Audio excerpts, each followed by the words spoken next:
आप अपने हिसाब से बोलिए। जाति और धर्म। हाँ, ये दोन सब्जेक्ट समोर ठेवा। नमस्कार, मैं Alisha book Naik India TV में आपका स्वागत करती हूँ। आज हमारे देश को 77 वर्ष पूर्ण हो चुके हैं। आज हमारे देश को स्वतंत्रता को 77 वर्ष पूर्ण हो आज हमारे देश को स्वतंत्र हुए 77 वर्ष पूर्ण हो चुके हैं, लेकिन आज भी जाति और धर्मवाद पर लोग आज भी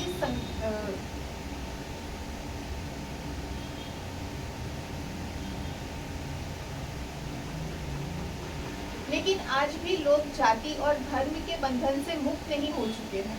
तो इसी विषय पर आज प्रकाशन डालने के लिए हमारे साथ मौजूद है डॉक्टर यादव कोट्टे पाटिल सर। नमस्ते सर। तो मैं सर सबसे पहले आपसे ये विनती करूंगी कि आप अपने बारे में हमारे दर्शकों को कुछ बताएं। मैडम, मेरा नाम डॉक्टर यादव कोट्टे पाटिल है। मैं भारत सरकार के गवर्नमेंट कार्यालय में कार्यरत था। अभी एक रिटायरमेंट स्टेज पे होने की वजह से मैं अपने आप को रिटायरमेंट ही मानता हूँ। तो अभी मैं रिटायर हूँ और उसके चलते अभी मेरी प्रैक्टिस है। मैं एक लॉयर होने की वजह से रूम नंबर 515 में मेरा ऑफिस है। मेरे घर में भी ऑफिस है और मैं अभी लोगों की सेवा में कार्यरत हूँ। इसके पहले मेरा जो कार्य था वो कार्य जैसे WCL हो गया, मॉइल हो गया, इसमें जो लोग जो लेबर लोग इनके ऊपर में कुछ भी सेफ्टी पॉइंट ऑफ व्यू के हिसाब से अगर कुछ कार्य में कुछ बाधाएं आए या उनके ऊपर में कुछ मैनेजमेंट की तरफ से ये उनके ऊपर अन्य अत्याचार हुए तो उसकी केसेस को मैं देखता था। अभी मैं क्रिमिनल लॉयर होने की वजह से मेरा क्रिमिनोलॉजी में स्पेशलाइजेशन है, मेरा LLM है और PhD है। तो इसलिए मेरा तो एजुकेशन बहुत हायर है, 6-7 सब्जेक्ट में मेरा EM भी है। तो इसलिए इस विषयों की जानकारी है। रहा सवाल अभी ये तो मेरा इंट्रोडक्शन है और अभी आप आगे के चलते जो सब्जेक्ट में बात करना चाहेंगे, जो पूछना चाहेंगे, तो हम उसके लिए तैयार हैं। धन्यवाद सर। तो जैसे ही मैं सर जानना चाहूँगी कि अभी हमारे जो भारत को है वो स्वतंत्र हुए 77 वर्ष पूर्ण हो चुके हैं सर, लेकिन भारत में संविधान भी मौजूद होने के बावजूद भी हमारे समाज में भेदभाव चरम पर है, ऐसा क्यों? आपका जो सवाल है मैडम, ये सवाल मैंने इसके पहले ही 10 सूत्री प्रोग्राम बनाया इसके लिए, और वो 10 सूत्री प्रोग्राम के लिए मैंने राहुल गांधी को पत्र भेजा है। नितिन राव साहब को भी पत्र दिया था कि आप विधानसभा में ये बात को उठाइए। उनको भी लेटर भेजा है। तो ये धर्म और जाति की जो बातें हैं तो उसके लिए मैं आपके प्रश्न के बाद में ये 10 सूत्री क्या है ये बताऊंगा। लेकिन पहले आपने जो सवाल किया है कि भारत के स्वतंत्रता के 77 वर्ष बीतने के बाद भी भारत में संविधान मौजूद है, फिर भी यहाँ पे आज समाज में भेदभाव चरम पर है। तो बात ऐसी है, आपने जो सवाल किया है एकदम सही है मैडम जी, लेकिन यहाँ मेरे अनुसार यहाँ पे जो नेता लोग जो है उनके उदासीनता के चलते ही आज हमारे देश में, हमारे राज्यों में भेदभाव चरम पर है। ये मुख्य कारण है। लेकिन यहाँ पे समाज के अंदर में समाज और जाति भिन्न भिन्न है, लेकिन समाज के अंदर में आज जाति भेद की खाई इतनी चौड़ी हो गई कि उसको पाटना असंभव सा हो गया है, ऐसा लगता है। और इसलिए मैं कहना चाहता हूँ कि वक्त रहते अगर समाज में बड़ी जाति रूपी भेदभाव रूपी जो खाई है, दरी है, इसको अगर पाटा नहीं गया तो फिर देश में आगे चलते क्रांति के असर बनेंगे, ऐसा मुझे लगता है। आप यहाँ पर किस क्रांति के बारे में बात कर रहे हैं सर?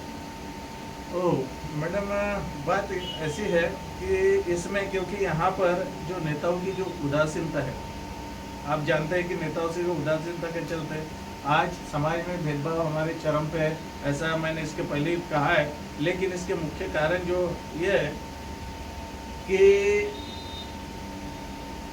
इसके मुख्य कारण यह है कि यहाँ पे जो जाति का जो विषबेल फैला हुआ है, विषबेल बोल रहा हूँ मैं इसको, जाति का विषबेल फैला हुआ है, वो इतना अधिक गहराई तक जड़ बना चुका है। हर मानव के अंदर में, दिल दिमाग मस्तिष्क के अंदर में जाति भेद का जो विष है बहुत गहराई से फैला हुआ है। और इसलिए मैं कह सकता हूँ कि अगर ये विषबेल ऐसा ही फल फूला रहा तो आगे चल के कल यहाँ की धरती लहू लहान होने से इसको कोई रोक नहीं सकेगा। और समय रहते हमारे ये जो प्यारे नेतागण है, इसको अगर वो रोक नहीं पाए तो उनके स्वार्थ वृत्ति के कारण ही यहाँ हमारे इसमें अगर वो कोई ठोस निर्णय नहीं ले पाए तो इनके चलते ही आज हमारे भारतीय समाज में विकास की जो दर है, विकास जो है वो टूट जाएगा, वो अक्षमता रहेगा। और यही हमारे वर्तमान का वास्तविक स्वरूप है। सही है सर, लेकिन भारत पूर्व से ही विभिन्नता में एकता का देश रहा है। हाँ मैडम, सही बात है। हाँ, ये आपका प्रश्न भी जायज है कि भारत एकता में एक विभिन्नता का देश है, ऐसा कहा जाता है। लेकिन आपको लगता है कहाँ है ऐसा? तो देखिए, हमारे देश में ये याद रखना होगा कि यहाँ भिन्न धर्म है, जाति है, भाषा है, व्यवसाय है और भिन्न जाति धर्म के लोग यहाँ पे विचरते हैं। बाद में क्या हुआ कि हमारे देश की जो माटी है, हमारे देश की जो संस्कृति है, ये संस्कृति ही लोगों को एकता के सूत्रों में पिरोकर रखती है। इसमें भारतीय समाज के हित में हमारे संविधान का एक सूत्र है और वो सूत्र ऐसा है कि समता है, बंधुत्व है, न्याय है। ये जो तीन शब्द जो है, यही एक ऐसी शक्ति है जो मानवता का परिचय देती है। और इसके कारण इसका योगदान आज हमें पूरे भारतीय समाज को एकता के सूत्रों में पिरोकर रखता है। और मैं ये जो बात कर रहा हूँ ये पूर्णतः सत्य पर आधारित है। ठीक है, लेकिन भारत तो महात्मा बुद्ध और राम की सनातन संस्कृति का देश कहलाता है, जो मानवता के दृष्टिकोण का एक सही विवेचन है। मैडम जी, आपने जो सवाल किया है कि इसमें आपने कहा अभी राम की संस्कृति, ये कहा ना, जी। बुद्ध की संस्कृति, तो देखिए ये इतिहास में अगर हम जाते हैं, इतिहास में अगर पीछे जाते हैं तो इतिहास में हमें सिर्फ बुद्ध देखने को मिलता है। लेकिन जब पुष्पमित्र शुंग के द्वारा हमारे बुद्ध राजा का खून हो गया था ना, तो उसके बाद में हमारा जो बुद्ध संस्कृति है वो थोड़ा पिछड़ गई है। उसके चलते आपका ये सवाल है अभी कि राम और सनातन संस्कृति देश कहलाता है, तो बात ऐसी है कि स्वतंत्रता के पश्चात भी हमारे देश में जाति, धर्म, लिंग, भाषा, जन्मस्थान के नाम पर यहाँ पे आज भी भेद किया जाता है। आपको ऐसा लगता है कि भेद किया जाता है, फिर भी और राजनीतिक आधार पर इसे अधिक बल देते हैं। इसे कहीं तो भी रोकना होगा और ये रोकने का सूत्र मैं इस प्रश्न के उत्तर में देना चाहूँगा। आप मानते हैं कि भारत में जो समाज का कोई भी यानी चीज वर्तमान में मौजूद जो है, तो बड़े अदब से कहना चाहूँगा कि इसका उत्तर है नहीं। इसका जो उत्तर है वो है नहीं, क्योंकि भारतीय समाज में कोई चीज ऐसी नहीं है कि जो एक मानवता के ओर अग्रसर, समाज की ओर अग्रसर है। समाज और जाति अलग होता है और इसलिए मैं कह सकता हूँ कि भारत सामाजिक नहीं होकर एक जातियों का झुंड बन के रह गया है, मुझे ऐसा लगता है। और इसके चलते भाईचारों का यहाँ पे कोई महत्व दिखाई नहीं देता, जो कि हमारा संविधान भाईचारे की बात करता है। और इसे देखकर ऐसी अनुभूति होती है कि भारत के लोग भारत के नागरिक नहीं होकर कहीं दूसरे ग्रह से आए हुए हैं, ऐसा मुझे लगता है। और यहाँ पर जाति, धर्म, ऊंच नीच का भाव की बाढ़ सी आ गई है और भारत की संस्कृति को यहाँ के राजनीतिक नेताओं ने माटी मोल कर दिया है। ऐसा कहना कोई अतिशोक्ति नहीं होगा। आपको बता दूं, हमारे यहाँ पे भारत का संविधान है और संविधान में आर्टिकल दिए हुए हैं। वो कौन से आर्टिकल है देखिए, तो आर्टिकल 14 है, आर्टिकल 15 है, आर्टिकल 16 है, आर्टिकल 19 है, आर्टिकल 21 है, आर्टिकल यानी 25 से 30 तक के है। तो ये जो आर्टिकल है ये हमारे मूलभूत अधिकारों को दर्शाते हैं और एक एक आर्टिकल हमें इंसान बनाता है, लेकिन हम उस इंसानियत को भी भूलकर हम आज भी जाति, धर्म, भाषा, लिंग के आधार पर बटे हुए नजर आते हैं और उसके चलते जो समाज में भेदभाव का जो संवैधानिक अधिकार है, फिर भी उस पर पूरी तरह से पाबंदी लगने के बाद भी तब सवाल उठता है कि हमारे नेता जो है या होने वाले भेदभाव की खाई को अधिक गहरा कर देते हैं, ऐसा मुझे लगता है। और इसीलिए आपका जो सवाल था कि बुद्ध और राम के सनातन संस्कृति का जो देश कहलाता है, तो बात सही है कि यहाँ बुद्ध को भी मानने वाले हैं और यहाँ राम को भी मानने वाले हैं, लेकिन हम सब लोग आपस में भाई तो है। जी सर, बिल्कुल। लेकिन केंद्र शासन और राज्य शासन द्वारा कानून बनाना नेताओं का काम है और समाज हित में संविधान पर अमल करना और कानून का पालन करना लोगों का काम है। मैडम जी, आपका ये जो सवाल है ना कि कानून का पालन करना लोगों का काम है, तो क्या नेता इससे अछूते हैं? ऐसा आपको लगता है? अगर नेता अछूते नहीं है तो जो कानून बनाते हैं, तो एक कानून हमेशा पब्लिक वेलफेयर होना चाहिए, लोगों के हितों का होना चाहिए।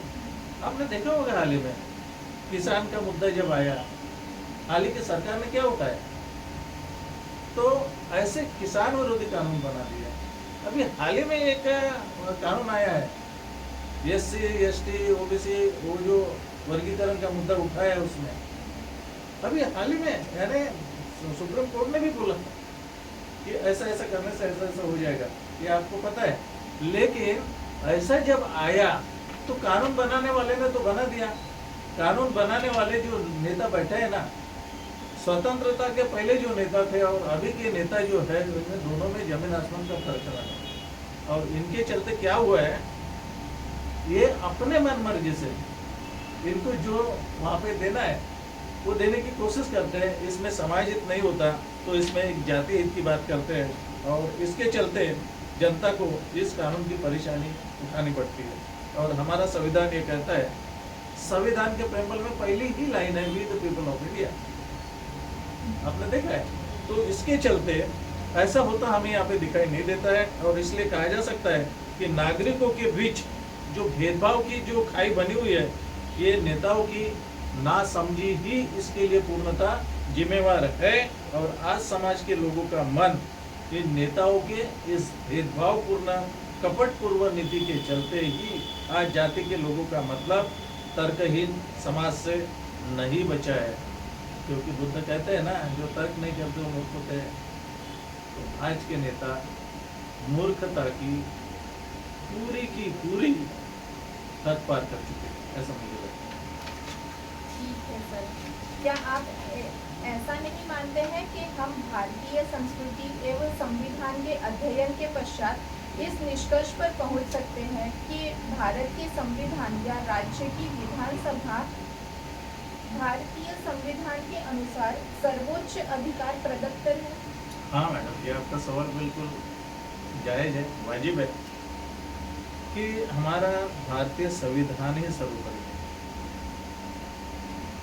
लेकिन भारतीय संसद हो या राज्य की विधानसभा हो,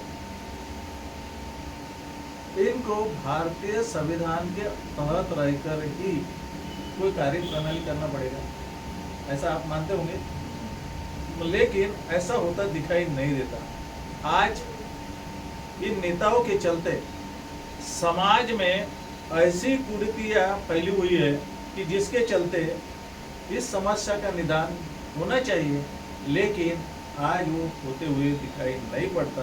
उल्टा यहाँ पे नेता के चलते धर्म के नाम पे जाति के नाम पर ये लोग उसे अधिक बढ़ावा देते हैं। और इसलिए मुझे बड़े खेद के साथ कहना पड़ रहा है कि आज़ादी के 77 वर्ष होने के बाद भी भारत में जाति भेद की समस्या जस की तस है।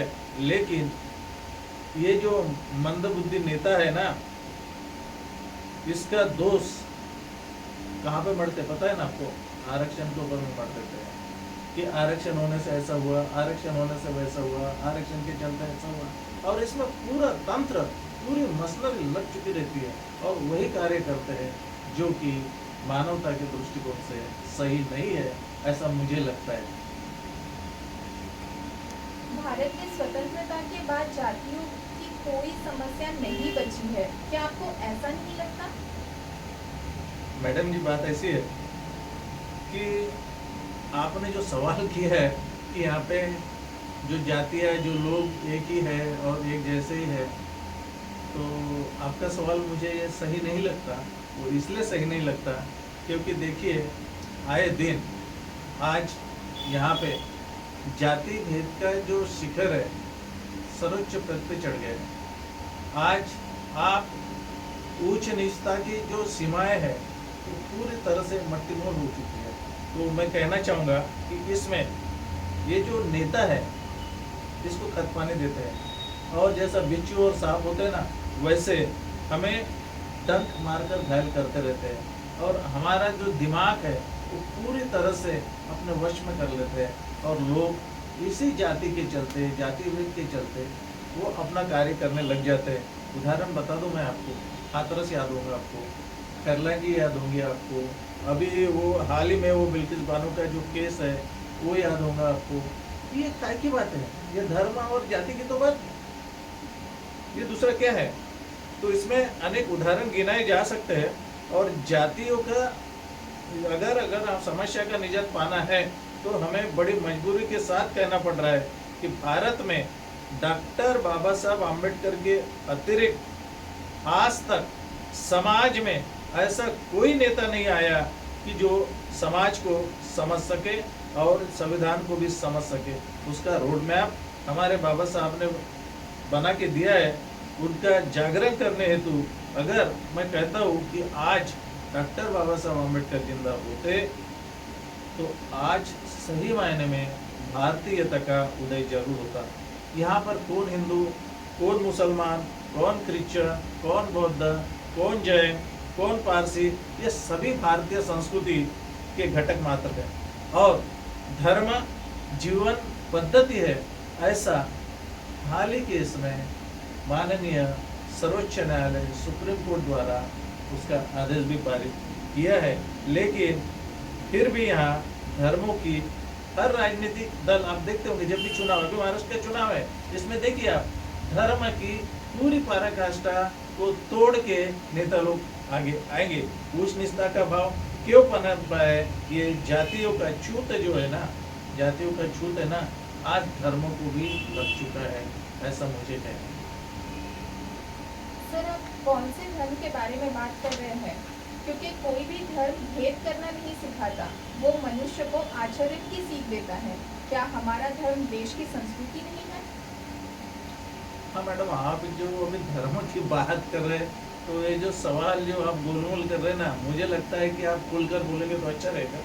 लेकिन आप जिस संस्कृति की बात कर रहे हैं ना, धर्म संस्कृति की बात कर रहे हैं ना मैडम, तो भारतीय संविधान के अंतर्गत मैं आपको बताना चाहूँगा कि कोई भी धर्म ऊंच नीच की शिक्षा नहीं देता। कोई भी धर्म ऊंच नीच की शिक्षा नहीं देता और भारत में रहने वाले सभी लोग, चाहे वो गरीब हो चाहे अमीर हो, धर्म उनके लिए चार दीवारी के अंदर होना चाहिए। धर्म का होना चाहिए, चार दीवारी के अंदर होना चाहिए, क्योंकि धर्म एक आचरण की बात है, अंगीकार करने की बात है, स्वीकारने की बात है, धर्म का प्रदर्शन करने की बात नहीं है। लेकिन आप तो देखते होंगे, चाहे मोहर्रम आए, चाहे गणपति आए, चाहे कोई भी त्योहार, ईच एंड एवरी त्योहार, कोई भी त्योहार आए, तो इसमें धर्म का पूरी तरह से प्रदर्शन होता है जो संवैधानिक इससे बंदी है। आप नहीं कर सकते, लेकिन कर रहे हैं ना। संविधान ने आपको धर्म दिया है, उसका कोई रोड मैप नहीं है इनके पास में, लेकिन धर्म का स्वांग आज रोड पर लोग डरते हैं और करते हुए दिखाई भी पड़ते हैं। हमारे संविधान के अनुच्छेद 25 से 29 तक, संविधान में 25 से 29 तक आपको पूरे धर्म की स्वतंत्रता है। कौन से भगवान को मानना है, किसको करना है, कौन सी पूजा करना है, कौन सी पूजा पद्धति अपनाना है, ये आपको दिया हुआ है, अधिकार है, धर्म का ये अधिकार है। लेकिन धर्म का अधिकार आपके घर के अंदर है मैडम, रोड पे नहीं है। लेकिन यहाँ पे रोड पे वो किया जाता है, और ये हमारे नेताओं के मन मर्जी अनुसार समाज के लोग धर्म के नाम पर आज लोगों को जाति की चौकट से बांध कर रखते हैं। इसके बाद में इतना ही नहीं, तो वो धर्म को निकालकर सड़क पर लाए हैं और जाति लोगों का विनाश को निमंत्रण देती है। और मेरी जाति श्रेष्ठ, मेरा धर्म श्रेष्ठ के चक्कर में ऊंच नीचता का भाव आज लोगों के मन में टूट टूट कर भर देते हैं। ऐसी बहुत सी संस्था है जो ये काम कर रही है कि लोगों को जाति धर्म में उलझा के रखे। भारतीयता की बात कोई नहीं करता, और इससे नेताओं का बहुत बड़ा योगदान है इस बातों के लिए, ऐसा मैं आपके माध्यम से कहना चाहूँगा। सर, लेकिन भारत ने सर्वप्रथम सांस्कृतिक मूल्यों की रक्षा हेतु धर्म का पहला प्रयोग लोकमान्य तिलक ने पुणे में किया था और पूरी तन्मयता के साथ धर्म की पराकाष्ठा को दांव पर लगाया था। तो क्या वह गलत है? मैडम जी, मैंने ऐसा नहीं कहा कि वो गलत थे या सही थे। उन्होंने धर्म की जो सर्वप्रथम सांस्कृतिक मूल्य की रक्षा हेतु धर्म को सड़क पे लाया, वो गलत थे या सही थे ये मुझे नहीं मालूम, लेकिन फिर भी मैं बताना चाहूँगा, संवैधानिक तौर पर बताना चाहूँगा कि समय के अनुसार उनका उद्देश्य अच्छा रहा होगा। हो सकता है कि भैया देश को स्वतंत्रता चाहिए, इसके लिए लोगों को जागृति करना चाहिए, लोगों को एकता के सूत्र में बांधना चाहिए, जिससे लोगों की शक्ति का परिचय अंग्रेजों को देना चाहिए, इसलिए अपने शक्ति का परिचय देने का उनका उद्देश्य रहा होगा। हो सकता है, मे भी। लेकिन जरा सोच कर तो देखो मैडम कि इसका परिणाम आगे भारतीय जनमानस पर क्या पड़ा है। आज हर आदमी, हर मनुष्य धर्म के इसमें इतना अंधा हो गया कि वो आगे की किसी की बात नहीं सुनना चाहता। वक्त आए तो धर्म के चलते, लोगों के नाम के चलते, लोगों के सुनते कुछ भी कर को गुजरता है, और इससे इंसानियत पूर्णता मर चुकी है, ऐसा मुझे लगता है। भारतीय क्षितिज पटल पर अनेक नेताओं का उदय हुआ, जैसे कि महात्मा गांधी, डॉक्टर बाबा साहेब आम्बेडकर, पंडित नेहरू, सरदार वल्लभ भाई पटेल और अनेकों। तो तो क्या हम ऐसे मान्यता कर सकते हैं कि उनकी पढ़ाई कर, क्या हम ऐसे मान्यता कर सकते हैं कि भारत के ये कर्ता धर्ता रहे हैं? हाँ, भारत के कर्ता धर्ता, इन लोगों को कर्ता धर्ता तो नहीं मगर शिल्पकार कहा जा सकता है स्वतंत्रता के बाद के भारत को। वो इसलिए उनको शिल्पकार कहा जा सकता है कि जब भारत में संविधान बन रहा था ना मैडम, तो इनमें से दो लोग थे, एक जाहल मतवादी थे और एक शांतप्रिय लोग थे। तो इसमें ये दोनों के बीच में से क्रांति शब्द भी आया। तो इसके चलते इसमें क्या होता था कि जो लोग काम कर रहे थे, तो कोई लोग जाति को महत्व दे रहे थे, धर्म को महत्व दे रहे थे, और कोई लोग सिर्फ लोगों को महत्व दे रहे थे। तो इसके चलते क्या हुआ कि ये संवैधानिक भाषणों को अगर हम खोल के देखें तो ये नेताओं की भावनाओं को उजागर किया जा सकता है, देखा जा सकता है। बात क्या हुआ कि आगे चल के डॉक्टर बाबा साहब आम्बेडकर जिन्होंने सभी भारतीय लोगों के मन में समानता के भाव को प्रकट करने हेतु ही संविधान में आर्टिकल 14 का नियोजन किया, equality before law and protections of law. ये आर्टिकल 14 बताता है। अभी equality which means what, equality क्या है? तो इक्वेलिटी में पूरी तरह से समानता का भाव हो, लेकिन यहाँ तो जाति से धर्म का भाव जुड़ा है, धर्म से जाति का भाव जुड़ा गया। जाति का मतलब बुद्ध के हिसाब से अगर हम जाने तो जाति का मतलब होता है जन्म, यहाँ तो कास्ट बोला जाता है ना। तो इसके चलते ये जो भेदभाव होता है तो समानता की बात करता है, तो लोगों के मूलभूत अधिकारों की गारंटी भी देता है। और ये काम बाकी के हमारे डॉक्टर बाबा साहब आम्बेडकर का संविधान का निर्माता क्यों कहते हैं? क्योंकि लोगों के मूल्यों का जतन करने का काम अगर किसी नेता ने किया है तो वो है परम पूज्य बोधिसत्व महामानव डॉक्टर बाबा साहब आम्बेडकर। तो वर्तमान में क्या भारत के अंदर आज के नेता इन मान्यवर नेताओं के नाम की गंदी राजनीति करते हैं, ऐसा आपको लगता है? हाँ मैडम, मुझे पूर्णतः ऐसा लगता है कि आज स्वतंत्रता के बाद इस भारत के जो नेता है, चाहे वो किसी भी पार्टी के हो, किसी भी इसमें हो, तो 5% नेता छोड़ दिया जाए तो 95% नेता अपना अड़ोस पड़ोस भी भूल जाते हैं। वो तो सिर्फ और सिर्फ खुद के लिए जीते हैं और खुद के लिए मरते हैं। समाज से उनका कोई लेना देना नहीं है। और इसलिए मैं कह सकता हूँ कि ये लोग भारत के लोगों के मूलभूत अधिकारों के साथ में खेलते हैं। और इस अनुच्छेदों की बात अगर करें, आंखें मूंद कर हम कह सकते हैं कि समानता और असमानता पर ये नेता अधिक काम करते हुए दिखाई पड़ते हैं। ये नेताओं का कार्य जन कल्याण की भावना नहीं होकर स्वहित की बातें करते हैं। देखिए, आज का एक नगर सेवक देखिए, झोपड़े में रहता है, जैसा चुन के आता 5 साल के अंदर में उसका 3 मंजिली बिल्डिंग बन जाता है। कैसा बनता है? कोई पूछता है? पूछने वाला होता है? अरे एक चपरासी होता है, वो इनकम टैक्स भरता है, इनको तो ये भी माफ रहता है, इनको कौन काल पे माफ रहता है। नेताओं पे मेरा रोष है ऐसी बात नहीं है। मैं सच को उजागर करना चाहता हूँ। सच तो यही है ना बेटा। और इसलिए आज भारत की जो शिक्षा प्रणाली है ये बहुत महत्वपूर्ण है।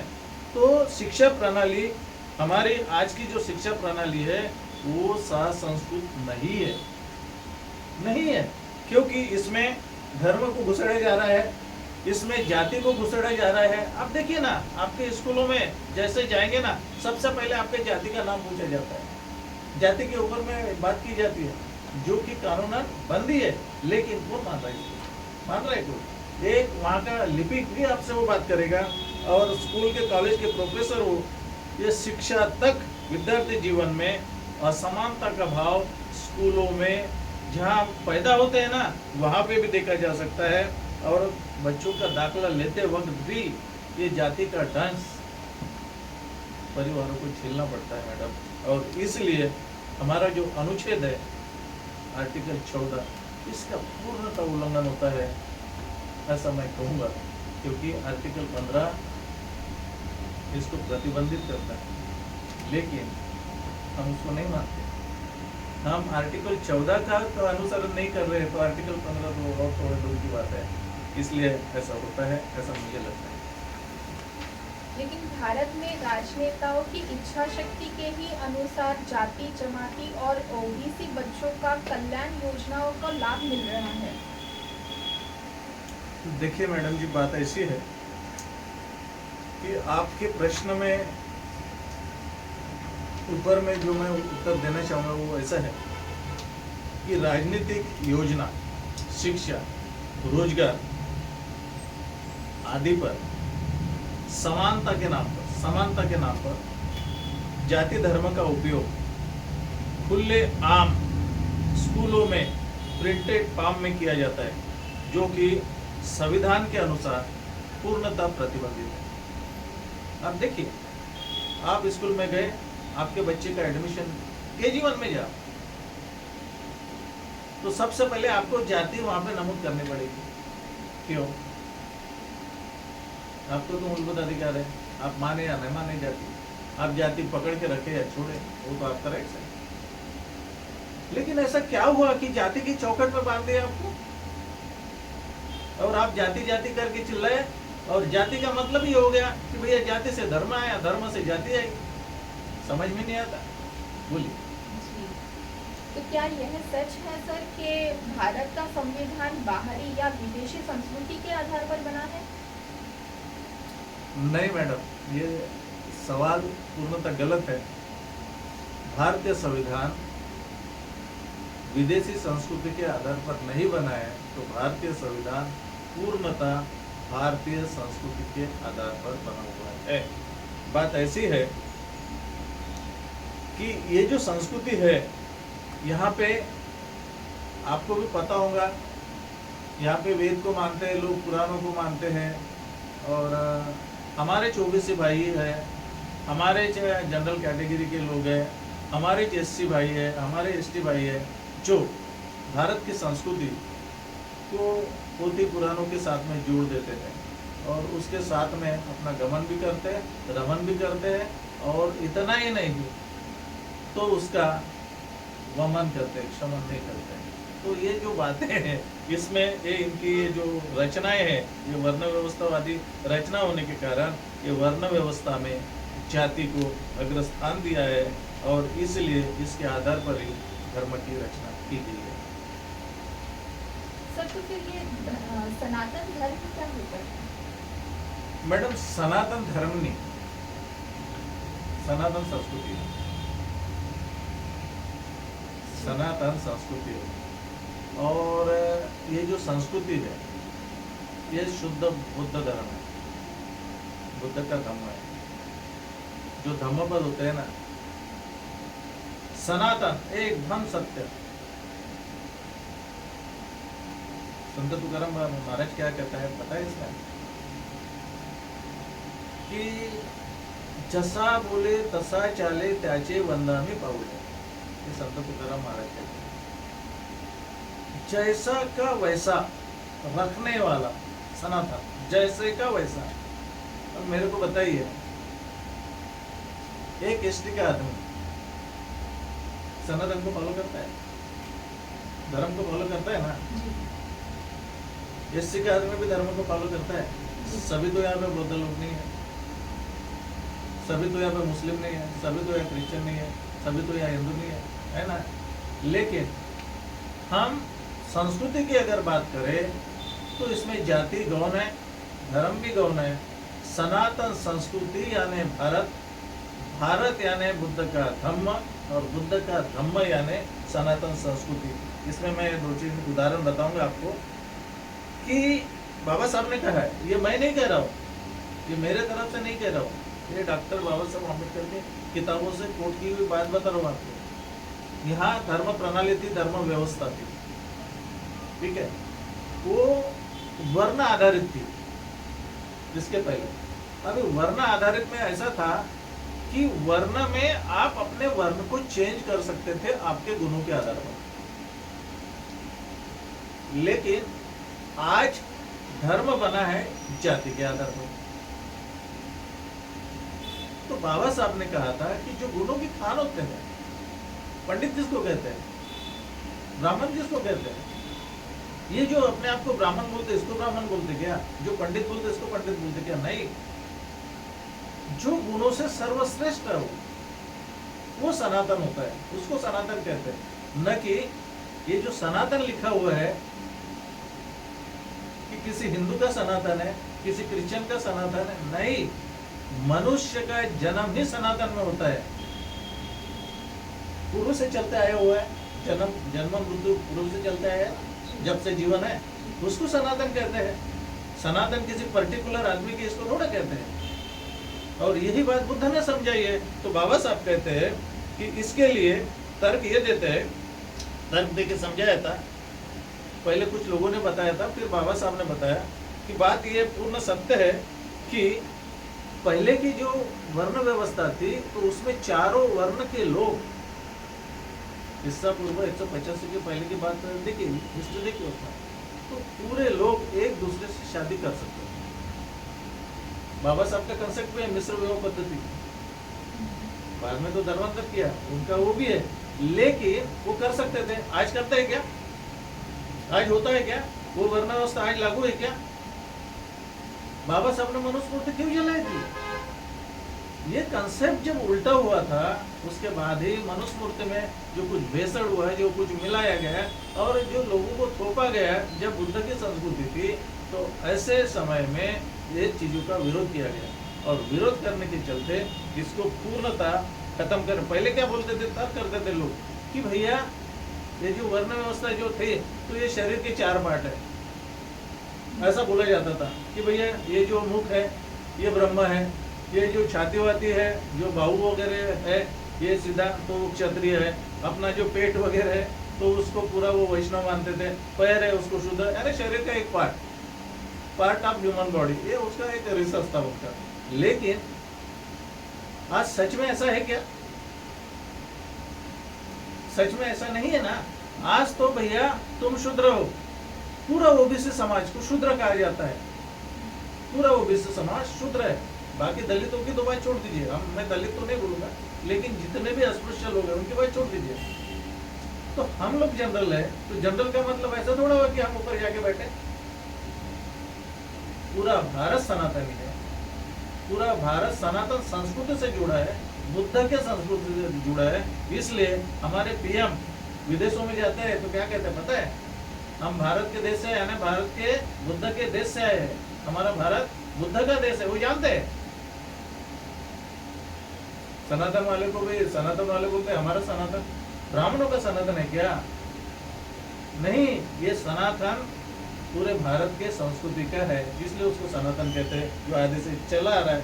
और इसलिए इस उच्च निष्ठा को भाव को आप देखिए, पानी नहीं पीने देना लोगों को, उच्च निष्ठा के भाव को रोक के रखना, किसी पंगत पर पानी पीने नहीं देना, उच्च निष्ठा के भाव को समाप्त करने हेतु ही इस संस्कृति का आधार डॉक्टर बाबा साहब अम्बेडकर ने सनातन लिया और ये भारतीय संविधान में अनुच्छेद 15 के अंतर्गत स्थापित किया।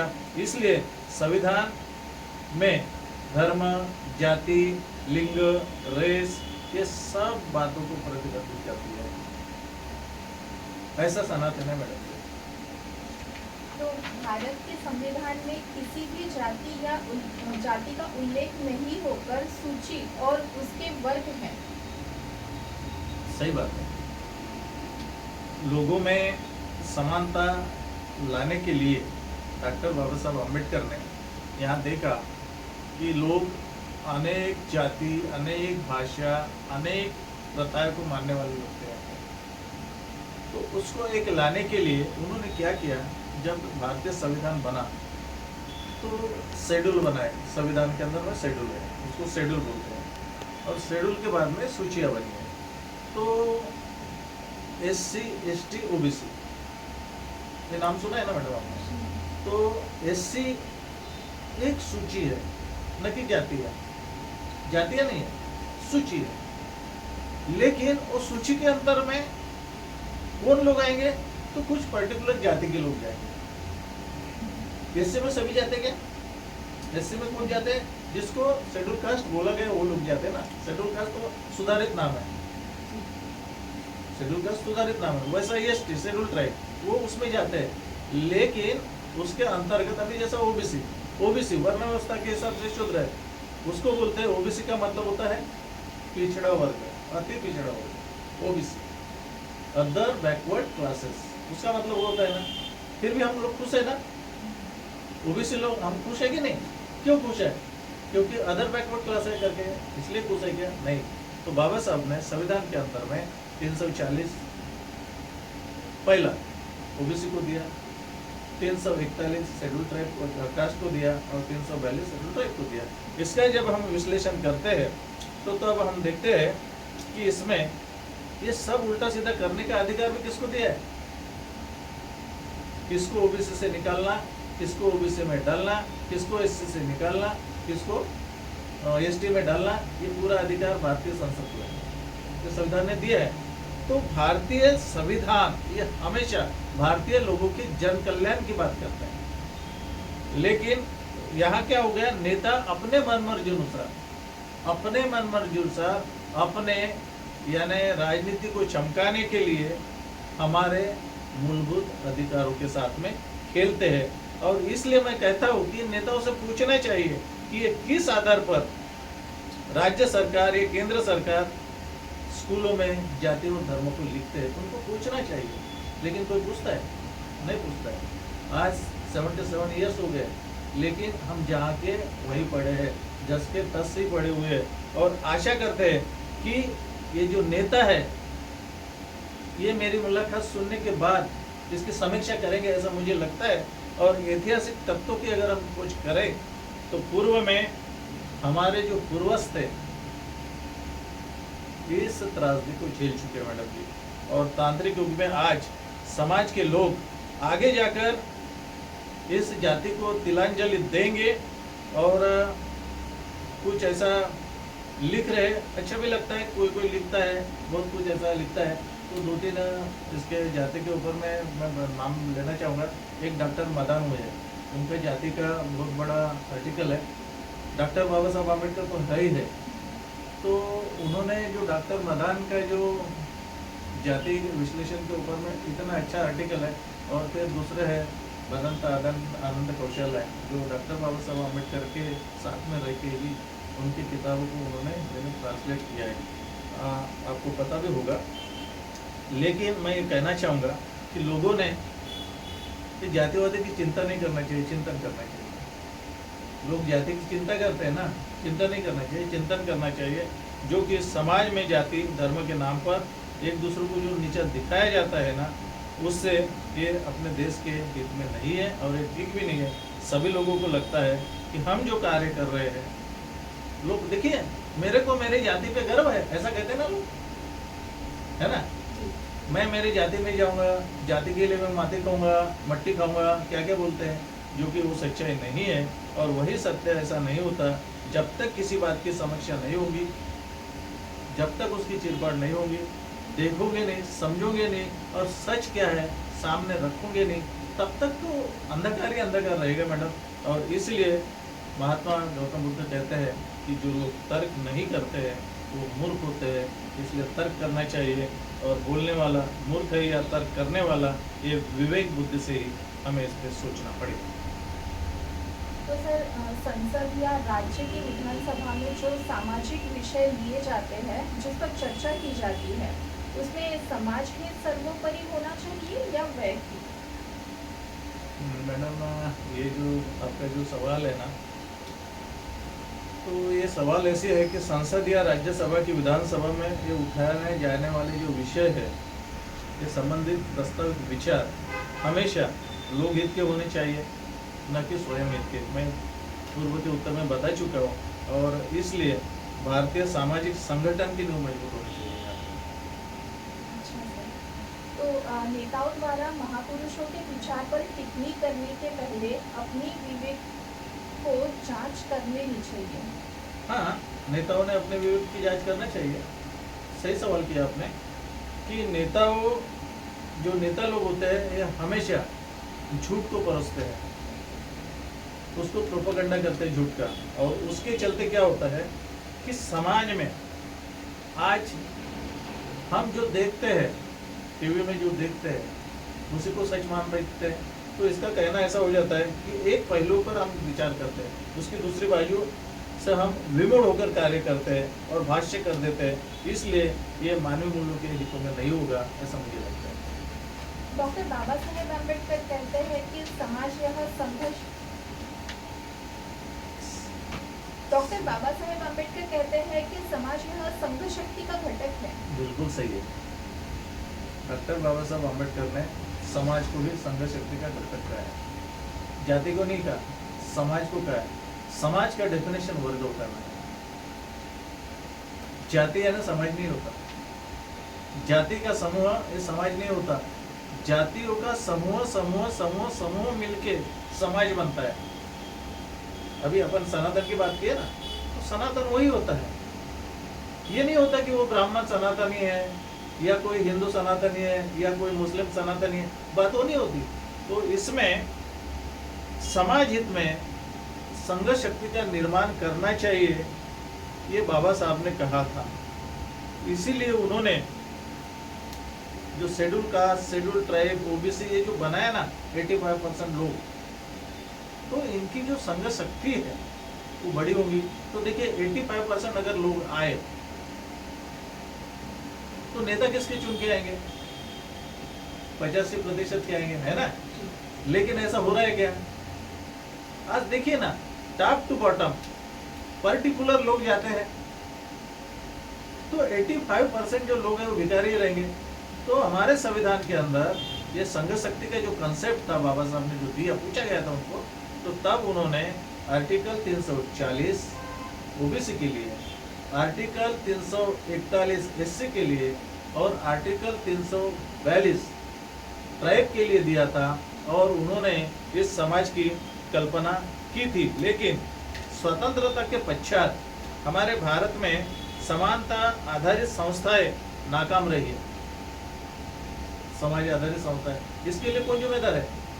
नेता जिम्मेदार रहे हैं, क्योंकि डॉक्टर बाबा साहब अम्बेडकर ने जो मेहनत की, जिस मेहनत के साथ इस कंसेप्ट को लागू करना लाया, हिंदू कोड विल भी जानते होंगे आप, लाया, लेकिन ये समाज, इसलिए वो चिढ़ के बोलते भी एक बार जब समाज की रचना किया कर रहे थे ना, ये संघ शक्ति बहुत अच्छा शब्द है। मैंने बड़े मेहनत के साथ इस रथ को आगे लाया है, समाज रूपी रथ को, इसको संभाल के रखना, हो सके तो आगे बढ़ाना, और नहीं जमे तो उसको पीछे नहीं खींचना, उसे यहीं पर छोड़ देना।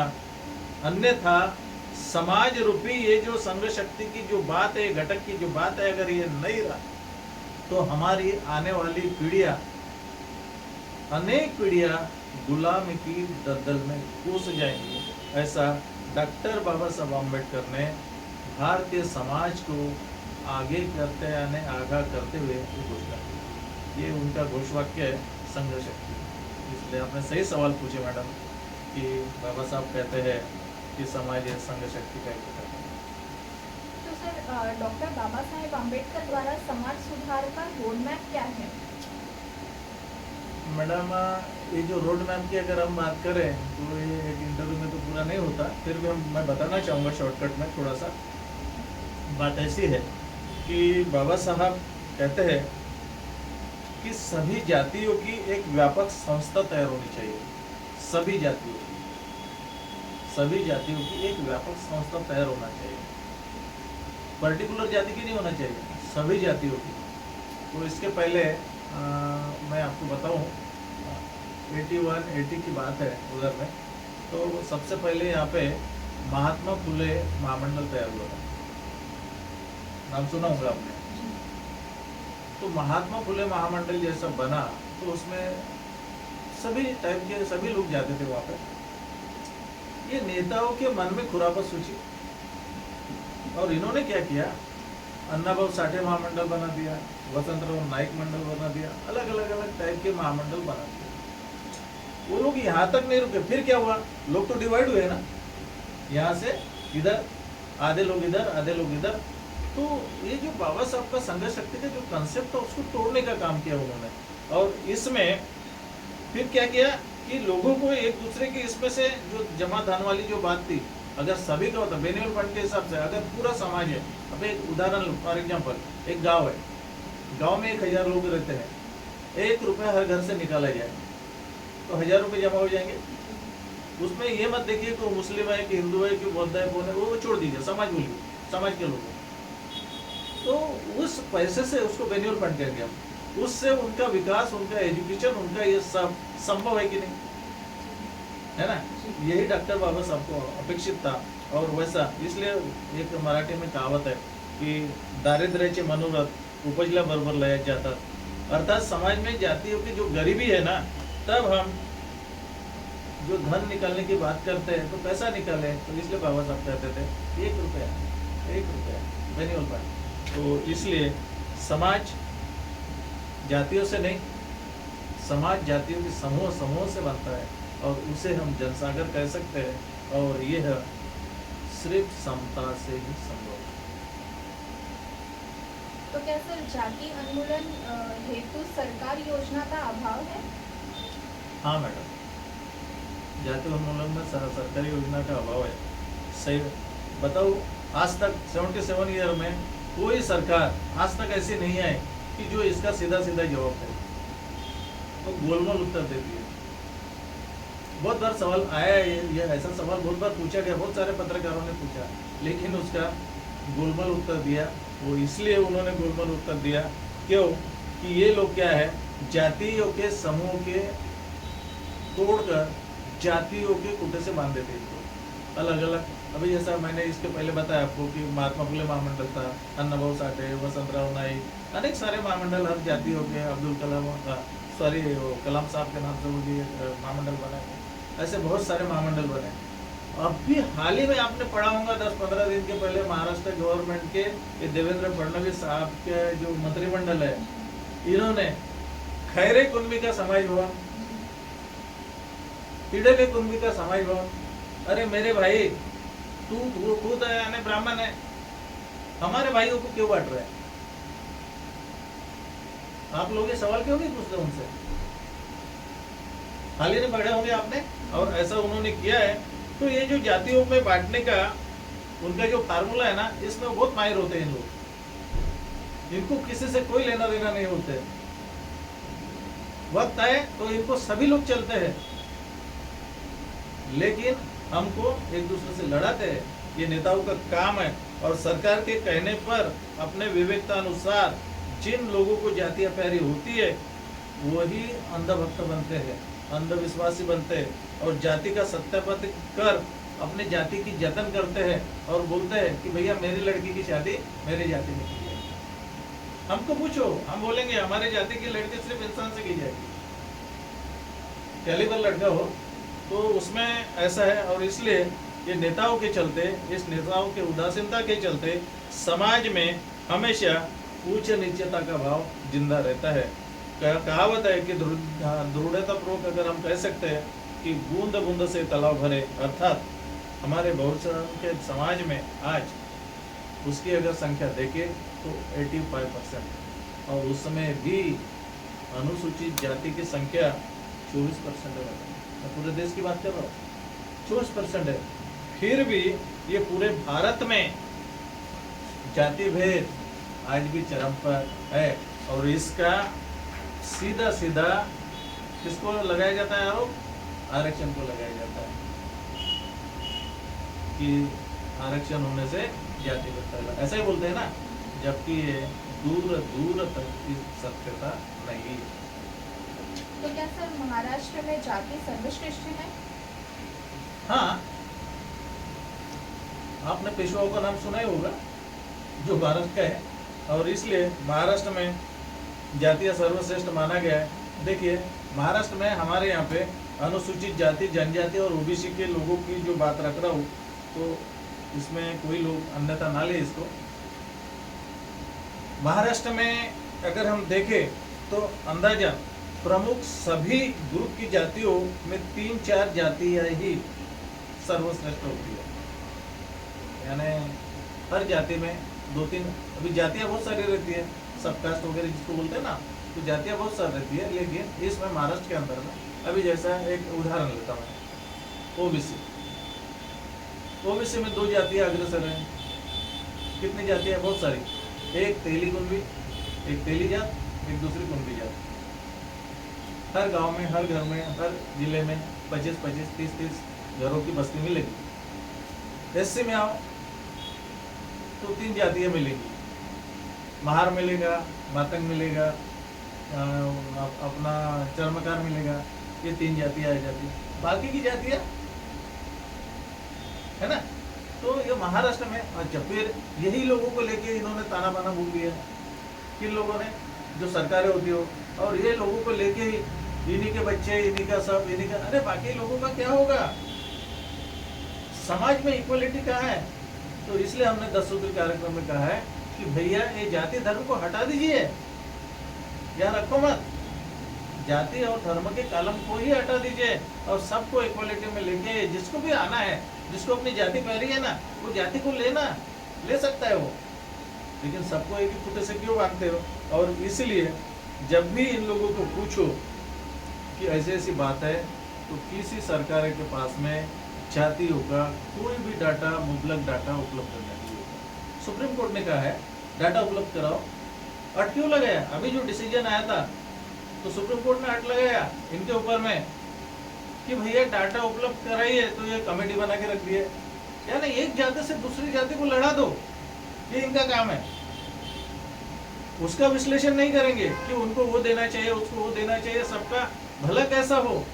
पब्लिक वेलफेयर का या समाज कल्याण मंत्रालय है हमारा, समाज कल्याण है, लेकिन ऐसा कुछ भी नहीं होता। और इसलिए पूर्णतः नेता लोग ही जिम्मेदार हैं, क्योंकि इनको पढ़ाई का अभाव रहता है, ये पढ़ना नहीं जानते और सिर्फ उच्च वर्णीय सेक्रेटरी के भरोसे चलता है इनका दिमाग, और वो वैसा ही चलता है। सरकारें मनुवाद से ग्रसित होने के कारण जातियों का डाटा पेपरों पर रहा है। मैडम, ये ऐसा कुछ भी नहीं है, ये जातिवादी सरकारें होती है और ये सिर्फ समाज को भ्रमित करती है जाति के नाम पर। भारतीय समाज को भ्रमित करती है जातीय संगठन के नाम पर, समाज को हमेशा दूर रखने का काम करती है, ताकि समाज में ऐसे संगठन मजबूत ना हो और ना रहे। और मैंने इसके पहले ही बताया कि महात्मा फुले महामंडल, अन्नाभाऊ साठे महामंडल बताया, वसंतराव नाईक महामंडल, यानी फलाने का महामंडल, दूसरे का महामंडल, यानी सब में लोगों को भेद कर देना, लोगों को अलग अलग कर देना। फिर वो जाति को मिला, उसको लगता है मेरे को मिल गया, उसको मिला, उसको बोलता है मेरे को मिल गया। भैया संविधान तो ये नहीं बोलता, संविधान ये नहीं बोलता, लेकिन ये लोग बोलते हैं। और इसके चलते ये जातिवादी नेता ये बातों को ध्यान में रख कर ही ऐसे महामंडलों की यानी स्थापना करते हैं। और ये राशि महामंडलों पे खर्चा नहीं होता, ये खर्चा कहाँ होता मालूम है क्या? ये नेताओं को अपनी बपोती को आगे बढ़ाने के लिए खर्चा करते हैं। उदाहरण लो, महात्मा ज्योतिबा फुले महामंडल आज जर्जर स्थिति में पहुंच गया है। अन्नाभाऊ साठे महामंडल की तो बात ही छोड़ो, क्योंकि वो पिछड़े लोग हैं बेचारे, उनको कुछ समझता नहीं ज्यादा। तो उनके महामंडल का पूरा पैसा ये जातिवादी सरकार खा चुकी, और वो लोग बेचारे क्या, वो थोड़ा सा डबले डुबले लेते हैं, उनके लिए कर्जा मांगते हैं उनको, मगर उनको सिर्फ डबले लेने के लिए कर्जा देना चाहिए क्या? उनको गाय लेने के लिए कर्जा देना चाहिए, कोई दूसरे काम करने के लिए देना चाहिए? ऐसा नहीं चलता। महात्मा ज्योतिबा फुले महामंडल में सभी को था पहले, अनुसूचित जाति की 59 जातियां थी, पूरी की पूरी जातियां महामंडल यानी महात्मा ज्योतिबा फुले से वो लेती थी पहले, आज वो नहीं है मैडम। और इसीलिए हम कह सकते हैं कि समाज जो होता है वो एक तालाब के जैसा होता है, और जाति जो होती है ये वो तालाब के अंदर एक पानी का बूंद होता है ना, ऐसी होती है। तो तालाब से एक कटोरा पानी निकालने से भी समाज का कुछ नहीं बिगड़ता, लेकिन पानी उतना जो पानी है, जो बूंदों जाति का जो है, उसका फर्क पड़ता है। और इसी को ध्यान में रखते हुए शायद आज ये जो हमारी प्रशासनिक संस्था है ऐसा गलत कार्य करने जा रही है और करती है। इसलिए समाज के लोगों को, इन सभी लोगों से सावधान रहना चाहिए, इतना ही मैं इस माध्यम से कहना चाहूँगा। तो क्या सर राजनीतिक पार्टियां समाज के मंसूबों पर पानी फेरने की तैयारी में बैठी है? हाँ, कह सकते हैं ये भी, क्योंकि राजनीतिक पार्टियां जो है, और राजनीतिक पार्टियों में हमारे समाज के कुछ छुटभैया नेता होते हैं। ये जो नेता क्या करते हैं, नेताओं की धौस बनाते हैं। अभी जैसा गाड़ी है, मेरे गाड़ी पे नाम लिखा रहेगा फलाने फलाने पार्टी, अब मैं कौन सी जाति का हूँ, कौन से धर्म को, उससे कोई मतलब नहीं है। तो बात तो समझ में जाती ना। फिर कोई भी जाएगा, ये भाऊ बहुत जल्दी बनते हैं इन लोग, फिर जाओ, अरे भाऊ वो मेरा फलाना काम कर देना, अरे भाऊ वो मेरा वो काम कर देना, ऐसा लोग बोलते हैं। तो वो देखता है उसकी जाति क्या है, क्या हाँ हाँ ठीक है, वो मुसलमान है क्या, अरे नहीं नहीं नहीं थोड़ा सा रुक जाओ। तो इनके मन में जो भाव आता है, तो ये नेता, और फिर ये क्या है, कोई रेप केस में, कोई बलात्कार, कोई केस में इन लोग फंस जाते हैं, फिर नेताओं पे बन आती है, क्योंकि भाव के साथ भाव का वोट होता है, ये आपने देखे होंगे ना। तो इसमें क्या होता है कि ये लोग, ये पढ़े लिखे नहीं होने की वजह से, इनके पढ़ाई का क्षेत्र कम होने की वजह से, ये लोग इनका पूरा पूरा फायदा उठाते हैं और सरकार को अपने हकों के बारे में सवाल करें। अभी जैसा उदाहरण बताता, इसमें बहुत एक अच्छा उदाहरण दे दूं मैं आपको, कि सवाल करें, इसलिए मैं बोल रहा हूँ कि देखिए, कांग्रेस हो, बीजेपी हो, बहुजन समाज पार्टी हो, समाजवादी हो, कोई भी पार्टी हो, पार्टी है। अब इसमें जो नेता जाते हैं, इसमें अनुसूचित जाति के नेता और अनुसूचित जनजाति के नेता, अभी इतने नेता है। अभी यहाँ पे महाराष्ट्र में कम से कम 29 अनुसूचित जाति के नेता है, सभी पार्टियों में जाएंगे, यानी 29 विधायक गए ना, 288 में से 29 सभी पार्टी के नेता एक होना चाहिए क्या नहीं? अपने मुद्दे के लिए होते हैं क्या? नहीं होते, क्योंकि वो पार्टी के गुलाम होते हैं। पार्टी ने जो आदेश दिया वो गुलामी करते हैं, और गुलामी करने की वजह से समाज का घात कर देते हैं, और हम उनको मान बैठते हैं कि ये मैं इनको परिजन कहता हूँ, ये नेताओं को। नेता नहीं मानता इनको, वो नेता इसलिए नहीं मानता क्योंकि ये जो लोग हैं समाज हित के काम कम करते हैं और पार्टी हित के काम ज़्यादा करते हैं। अरे भैया, पार्टी में रही है, बाबा साहब ने तो वोटों का अधिकार क्यों मांगा था हमको? इसीलिए कि हम उसे वापस बुला सके। आज हम फंस गए, गांधी जी ने हमको फंसा दिया, इसलिए हम उनको वापस नहीं बुला सकते। और ये लोग गुलामी के चक्कर में इतनी मनमानी करते हैं कि वो अपने अपने काम को, और इसलिए मैं कह सकता हूँ कि ये नेता च नहीं तो नेताओं के जो चमचे होते हैं, ये भी सभी लोगों के मंसूबे को पानी कर देते हैं। तो सर, अगर मैं महार जाति से बौद्ध धर्म में प्रवेश कर रही हूँ तो क्या मेरा आरक्षण रहेगा या नहीं? हाँ मैडम, महार जाति से आप बौद्ध में जा रही हो तो आपका आरक्षण रहेगा इसलिए क्योंकि आप जाति से जा रहे हैं ना, इसलिए आपको आरक्षण मिलेगा, क्योंकि 1990 में एक अमेंडमेंट हो चुका है। और वैसा अगर आप जाति लेके जाते हैं तो जाति का आरक्षण मिलेगा, लेकिन धर्म लेके जाते हो तो धर्म का आरक्षण नहीं मिलेगा। ये संवैधानिक बंदी है, क्योंकि जो बौद्ध धर्म होता है ये जाति से बना नहीं है, ये सिर्फ धर्म है, यानी धम्म है। इसको हम धर्म भी नहीं बोलेंगे। ये एक ऐसी नीति है कि इसके चलते आप अपने आप को पूरी तरह से कीचड़ से निकलकर साफ सुथरे होकर अच्छे से आप बैठ सकते हो। इसी का नाम धम्म है। और धम्म में ऐसी कोई पाबंदी नहीं है कि वो महार आए, वो मांग आए, वो चमार आए, वो सुपर आए, या कोई तेली आए, कोई कुंभी आए। ये सब यहाँ का जो वातावरण है, जो दूषित वातावरण है, उसको शुद्ध करने का काम ही अगर कोई करता है तो वह है हमारे तथागत का बुद्ध धर्म। वास्तव में कोई भी व्यक्ति महार जाति से बौद्ध धर्म में प्रवेश कर सकता है? नहीं कर सकता। जाति का धर्मांतरण नहीं होता मैडम, जाति जाति की जगह रहेगी। हिंदू धर्म से आप बौद्ध धर्म में जा रहे हो, धर्म का धर्मांतरण हुआ है, जाति का नहीं। जाति हिंदू धर्म में भी है, सिख धर्म में भी है और बौद्ध धर्म में भी है जाति। लेकिन वो मानने वाले लोग आए हैं, सिर्फ वैज्ञानिक धर्म इसलिए है ये क्योंकि आप जाति लेकर आए हो, जाति ढोकर आए हो, यहाँ तक अपनी जाति लाए हो, यहाँ पे आगे छोड़ना है आपको। नहीं छोड़ रहे हो, आप गरीब है, नहीं छोड़ रहे हो तो आपको आरक्षण मिलेगा जाति के नाम पर। आपको आरक्षण मिलेगा सेक्शन 3 के अंतर्गत। यहाँ पे 1990 में वीपी सिंह की जब सरकार थी तो इसका कायदा बन चुका है, और इसलिए जो धर्मांतरित बौद्ध है या बौद्ध है, हाँ, लेकिन मैं अगर बौद्ध धर्म में जाता हूँ तो मेरे को आरक्षण मिलेगा ऐसा नहीं रहेगा।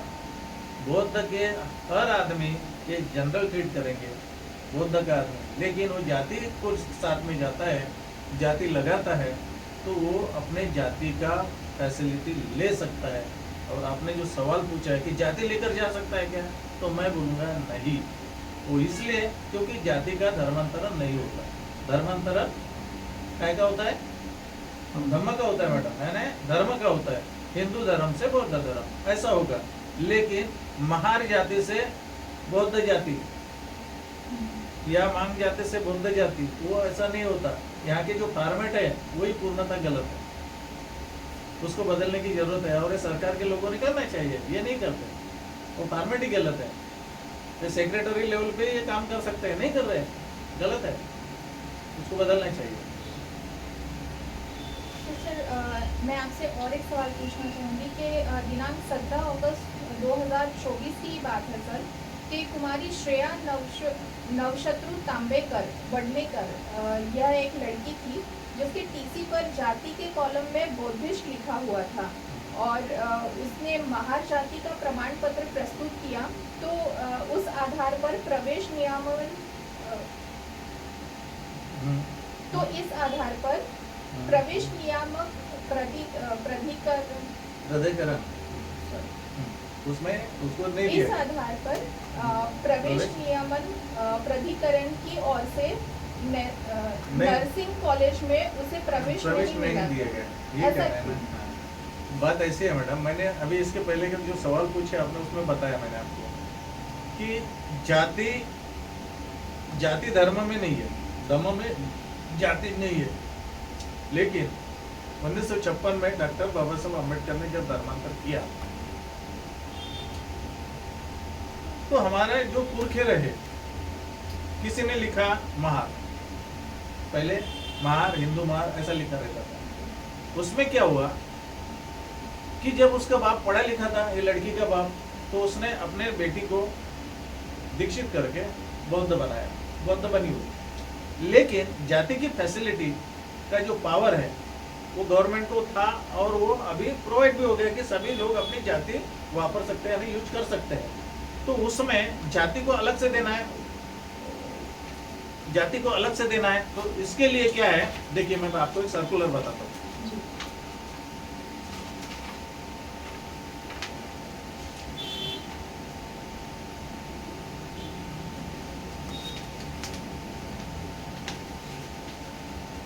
देखिए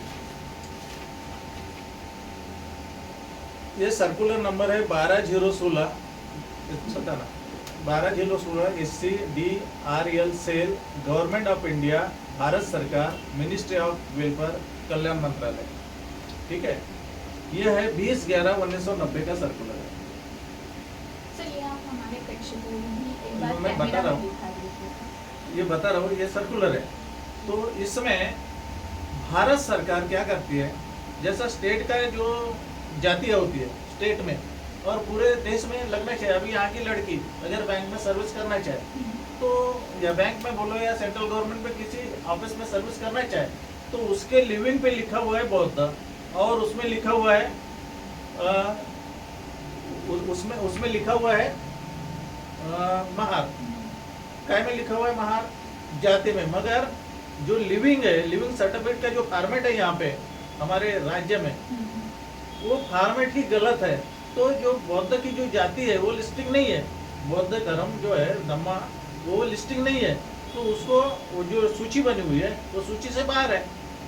ठीक है, तो वो आता है अल्पसंख्यक में, वो बौद्ध आता है। लेकिन बौद्ध धर्म में आई कहाँ से लड़की, शेड्यूल कास्ट से आई थी। लड़की कहाँ से आई, शेड्यूल कास्ट से आई थी। तो उसको फिर 1990 तक लोगों को ये नहीं मिला। उसका एक उदाहरण मैं भी हूँ कि मुझे भी नहीं मिला। तो उसमें क्या होता है, इसने फिर जाति लिखा, जाति अलग से बनाया, और वो अलग से बना सकती है।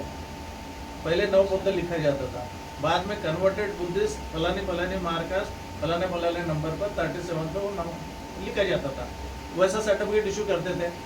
उसके बाद में सरकार में सेंट्रल गवर्नमेंट के इसमें सर्विस नहीं मिलती थी, तो सेंट्रल गवर्नमेंट में ये GR दिया, सर्कुलर दिया, और सर्कुलर के साथ में कास्ट सर्टिफिकेट का फॉर्मेट दिया। ये पूरा ऑल इंडिया में चलता है, ये फॉर्मेट है, ये पूरा ऑल इंडिया में चलता है। अब ये फॉर्मेट के ऊपर में अगर वो बच्ची अपनी सर्टिफिकेट बनाती और एडमिशन लेने जाती है, तो उसमें जिसने रोका उसको एडमिशन नहीं दिया, तो वो लड़की ने अच्छे लोगों के पास में जाके या उनके ऊपर में ये सर्कुलर बता के दबाव बना सकती थी कि भाई ऐसा कैसा कर सकते हो आप, मेरा एडमिशन क्यों रोक सकते हो, मैं बिलोंग टू मार्कास्ट, वो बोल सकती थी वहाँ पे कि मैं फलाने। तो उन्होंने बोले कि ये नहीं मानने हैं, तो भैया ये सेंट्रल गवर्नमेंट का सर्कुलर तो बताने को होना था। ये सेंट्रल गवर्नमेंट का सर्कुलर पूरे भारत में चलता है, और आप कोई भी राज्य के आदमी हो, लेकिन सेंट्रल अगर आप जाति में आते हो तो भारत सरकार के जो कास्ट का फॉर्मेट है उस कास्ट में ही आप जाति में जा सकते हो। इसलिए यहाँ पे जो लिखा जाता है कि बौद्ध जाति के कॉलम में बौद्ध, धर्म के कॉलम में बौद्ध, भैया ये जो कॉलम है अगर पता है ना, उन लोगों को मालूम नहीं किया, सेक्रेटरी लोगों को मालूम नहीं किया, कि भैया यहाँ पे लोगों ने 56 के बाद में धर्मांतरित कर लिया है, बहुत सारे लोग हैं। अब धर्मांतर पर्टिकुलर महारी कास्ट है क्या यहाँ पे? ऐसा नहीं है। बामन लोग भी यहाँ पे है जो बौद्ध बने हुए हैं, कुछ मुस्लिम लोग भी बने हुए हैं। 120 लोगों का लिस्ट है मेरे पास में। तो इसका मतलब वो क्या, वो ये एससी बनेगी क्या? वो नहीं, लेकिन ये एससी को ये फैसिलिटी है कि जो लोग एससी कास्ट से इसमें आता है तो उनको उनकी जाति का आरक्षण मिलेगा। शर्त यह है कि उसको ये फॉर्मेट के ऊपर में अपनी कास्ट सर्टिफिकेट निकालना है। और महाराष्ट्र गवर्नमेंट उसमें गुमराह कर रहे हैं। गवर्नमेंट ने बताना चाहिए कि ऐसा नहीं, ऐसा ऐसा है करके, क्यों नहीं बताई? तो इसने क्या, इसने कोर्ट में जाना चाहिए था, कोर्ट में उसको मिल गया रहता, क्यों नहीं गई वो कोर्ट में? तो बात ऐसी है मैडम, इसमें मैं 2 लाइन बोलना चाहूंगा। ये हमारे तना नागपुरी साहब के 2 लाइनें हैं कि सरकारें आज भी मनुवादी व्यवस्था के बांधी है।